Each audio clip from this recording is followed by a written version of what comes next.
Hello 11th class. In last class, we did till here due to some inconvenience. The video got stopped here. So today in this class we will start from here. Justinian recaptured Africa from the Vandals in 553, but his recovery of Italy from the Ostrogoths left that the country devastated and paved the way for the Lombard invasions. जो हमारा जस्टेनियन था emperor था उसने दोबारा recapture कर लिया था दोबारा अफ्रीका को है अपने अंडर में कर लिया था फ्रॉम द वेंदाल से इन 533 बट द जो इटली था फ्रॉम द ऑस्ट्रोगोथ्स मतलब जो अलग अलग ट्राइबल्स थे वो मतलब जो रोमन एम्पायर के विरुद्ध हो गए थे और उन्होंने मतलब जो उनका एरिया था उन पे ही मतलब जो उस एरिया में वो रह रहे थे वहाँ के मतलब रीजनल्स लोग थे जो कि ट्राइबल्स लोग थे उन्होंने उस एरिया में राज करना स्टार्ट कर दिया था और रोमन एम्पायर को जो बात है वो माननी बंद कर दी थी। ठीक है तो जैसे इटली में भी हो गया था ओस्ट्रोगोथ्स जो ट्राइबल था उसका राज था। लेकिन जब जस्टेनियन था उसने रिकवरी करनी चाहिए इटली की दोबारा रोमन एम्पायर में लेफ्ट द कंट्री डिवेस्टेटेड जो कंट्री थी वो डिवेस्टेटेड मतलब बिल्कुल उसकी जो हालत थी बिल्कुल ख़राब हो गई थी जो भी मतलब and paved the way for the Lombard invasions और डिवास्टेटेड हो गई थी मतलब बिल्कुल ख़राब हो गई थी जब लैम्बोर्ड ने वहाँ पे इन्वेजन करने की कोशिश की थी मतलब वहाँ पे अंदर जाने की कोशिश की थी। तो ना ही वो उस पर काबू कर पाए थे ना ही उसको अंडर कर पाए थे लेकिन जो स्थिति थी उस वक्त इटली की वो काफ़ी ख़राब हो गई थी उसकी वजह से।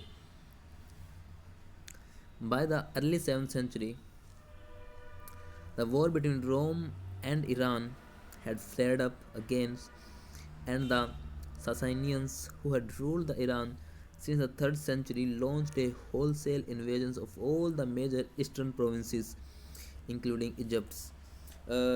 और जो फिर जब दोबारा जब अर्ली 17th century में रोम और ईरान के बीच में भी जो वॉर था वो बढ़ने लग गया था बहुत ज़्यादा बढ़ गया था। यहाँ तक बढ़ गया था कि जो ससेनियंस लोग थे जो मतलब ईरान पर राज करने वाले लोग थे उन लोगों ने मतलब बड़ी संख्या में मतलब जो रोमन एम्पायर था उस पर इन्वेजन करना स्टार्ट कर दिया उस पर उससे मतलब उस पर काबू करना स्टार्ट कर दिया। जो मेजर ईस्टर्न पार्ट्स थे तो ईस्ट के बेसिकली जो प्रोविंसेस थे राज्य थे जिसमें इजिप्ट भी आता था उन सब में उन्होंने इन्वेजन कर दिया घुस गए उन वहाँ पे। When Byzantium, the Roman Empire, as the Roman Empire was now increasingly known, recovered these provinces in 620. It was a few years away, literally from the final major blow, which came this time from the southeast. When Byzantium, as the Roman Empire, was increasingly now recovered these provinces, तो जो Roman empire जब Iran लोगों ने वहाँ पे invasion कर दिया था लेकिन धीरे धीरे मतलब बहुत जल्दी ही रोमन एम्पायर ने उस पर काबू पा लिया और जो उनके राज्य इन्वेड हुए थे उनको वापस पा लिया इन 1620 में। It was just a few years away मतलब ये कुछ ईयर्स में मतलब ये काम हो चुका था। Literally from the final major blow which came this time from the south east. और जो मेजर ब्लो मतलब जो मेजर वॉर होने वाला था वो अभी तक आया नहीं था और वो मतलब आया जो साउथ ईस्ट है वहाँ से आया था। The expansion of the Islam from the beginnings in the Arabia The expansion of Islam from its beginning in Arabia has been called the greatest political revolutions ever to occur in the history of the ancient worlds। तो south east से फिर जो इस्लाम का मतलब इस्लाम का जो हमारा उदय होना स्टार्ट हुआ था in the beginning in Arabia अरब से स्टार्ट हुआ था जब वो as been called the greatest political revolutions. तो उसको सबसे बड़ा पॉलिटिकल रेवोल्यूशन माना जाता है आज तक हिस्ट्री में एनिसेंट वर्ल्ड की हिस्ट्री में सबसे बड़ा पॉलिटिकल रेवोल्यूशन माना जाता है। But 642 barely the 10 years after the Prophet Muhammad's death, the large parts of the both the Eastern Roman and the Sasanian empires had fallen to the Arabs in the series of the stunning confrontations। 642 तक मतलब ऐसा हो गया था कि जो profit Mohammad की जो डेथ हो गई थी उनके 10 साल के बाद तक तो मतलब लार्ज पार्ट्स जो रोमन एम्पायर के और ईरानियन एम्पायर्स के उन लोगों मतलब उस जगह पे कब्जा कर लिया था जो इस्लाम था, मतलब अरब लोग थे, उन लोगों ने उस पर कब्जा कर लिया था. However, we should bear in the mind that those conquest, which eventually, essentially later, extended far afield as Spain, Sind, and Central Asia, began in fact with the subjection of the Arab tribes by the emerging Islamic State.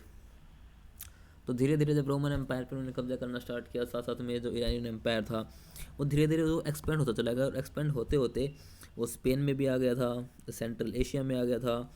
Begin in fact subjection of the Arabs tribes. तो मतलब ऐसा हो गया था कि हर जगह जो Arabs tribes थे, अरब के जो इस्लामिक ट्राइब्स थे, उन लोगों का राज होना स्टार्ट हो गया था. First with in the Arabia and then in the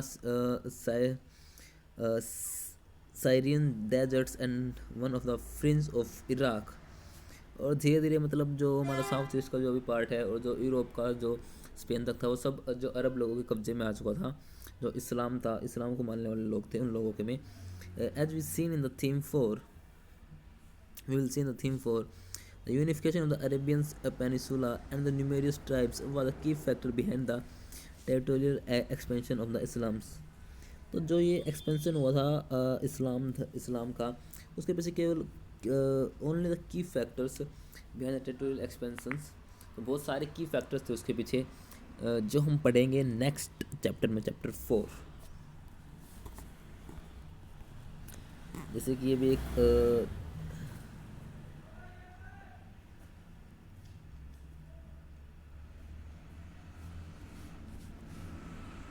here we have completed our chapter number 3. In the next class we will send you the answer of these questions that is given in the exercise. I will say you should also have to try these questions by yourself, and this will going to be very good and very good for you and me also. Thank you, 11th class.